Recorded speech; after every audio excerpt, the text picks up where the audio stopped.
السلام علیکم ورحمۃ اللہ وبرکاتہ۔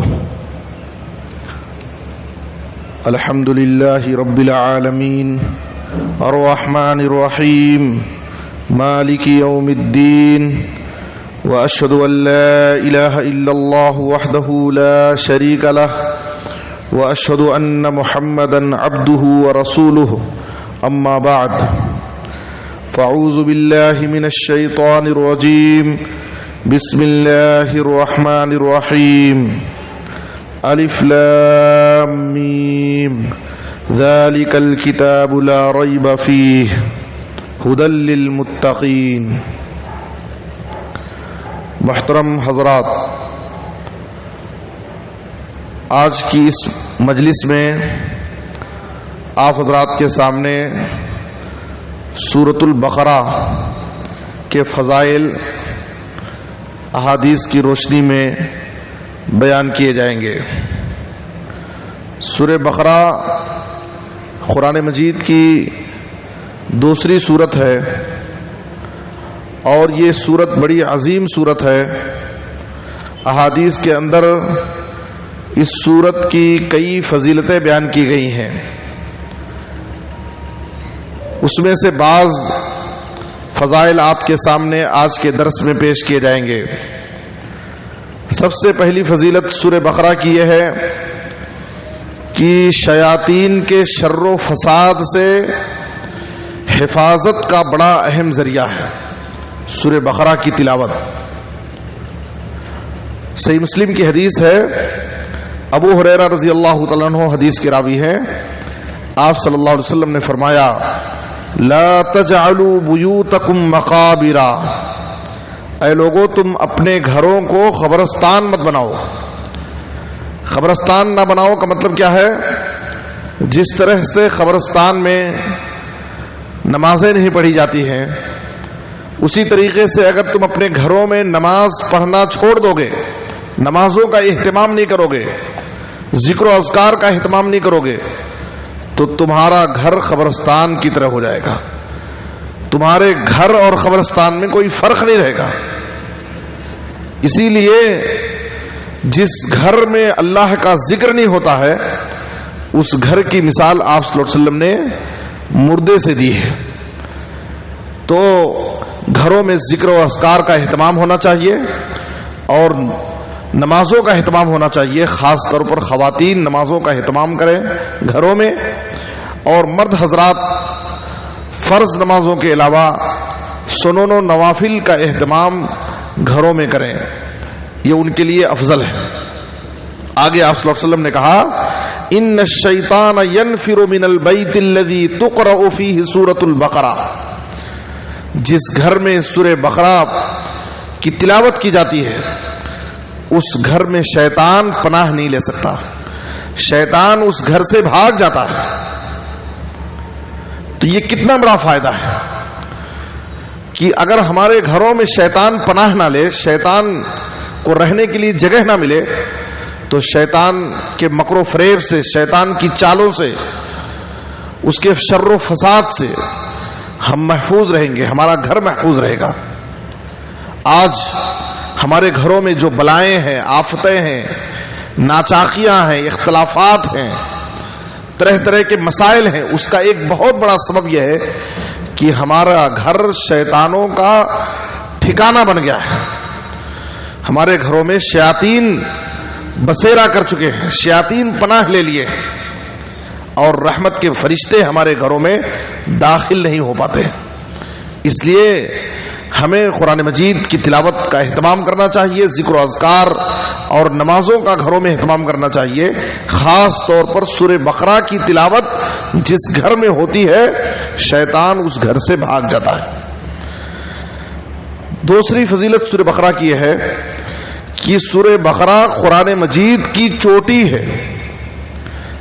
آپ صلی اللہ علیہ وسلم نے کہا ان لکل شیء سناما وان سنام القرآن سورۃ البقرہ، ہر چیز کی ایک چوٹی ہوتی ہے اور قرآن مجید کی چوٹی سورہ بقرہ ہے۔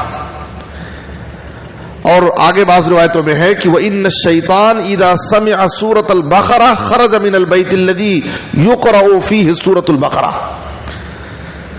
جس گھر میں سورہ بقرہ کی تلاوت ہوتی ہے تو جیسی ہی سورہ بقرہ کی تلاوت شیطان سنتا ہے فوراً اس گھر سے بھاگ جاتا ہے. مستدرک حاکم، صحیح الترغیب اور سلسلہ صحیحہ وغیرہ میں یہ حدیث موجود ہے. اس حدیث میں جو آپ صلی اللہ علیہ وسلم نے سنام کہا، چوٹی، یہ سنام الجمل سے ہے. جیسے اونٹ کے کوہان کو سنام کہتے ہیں، تو اس سے مراد کسی بھی چیز کی بلندی، اس کی رفعت مراد ہے.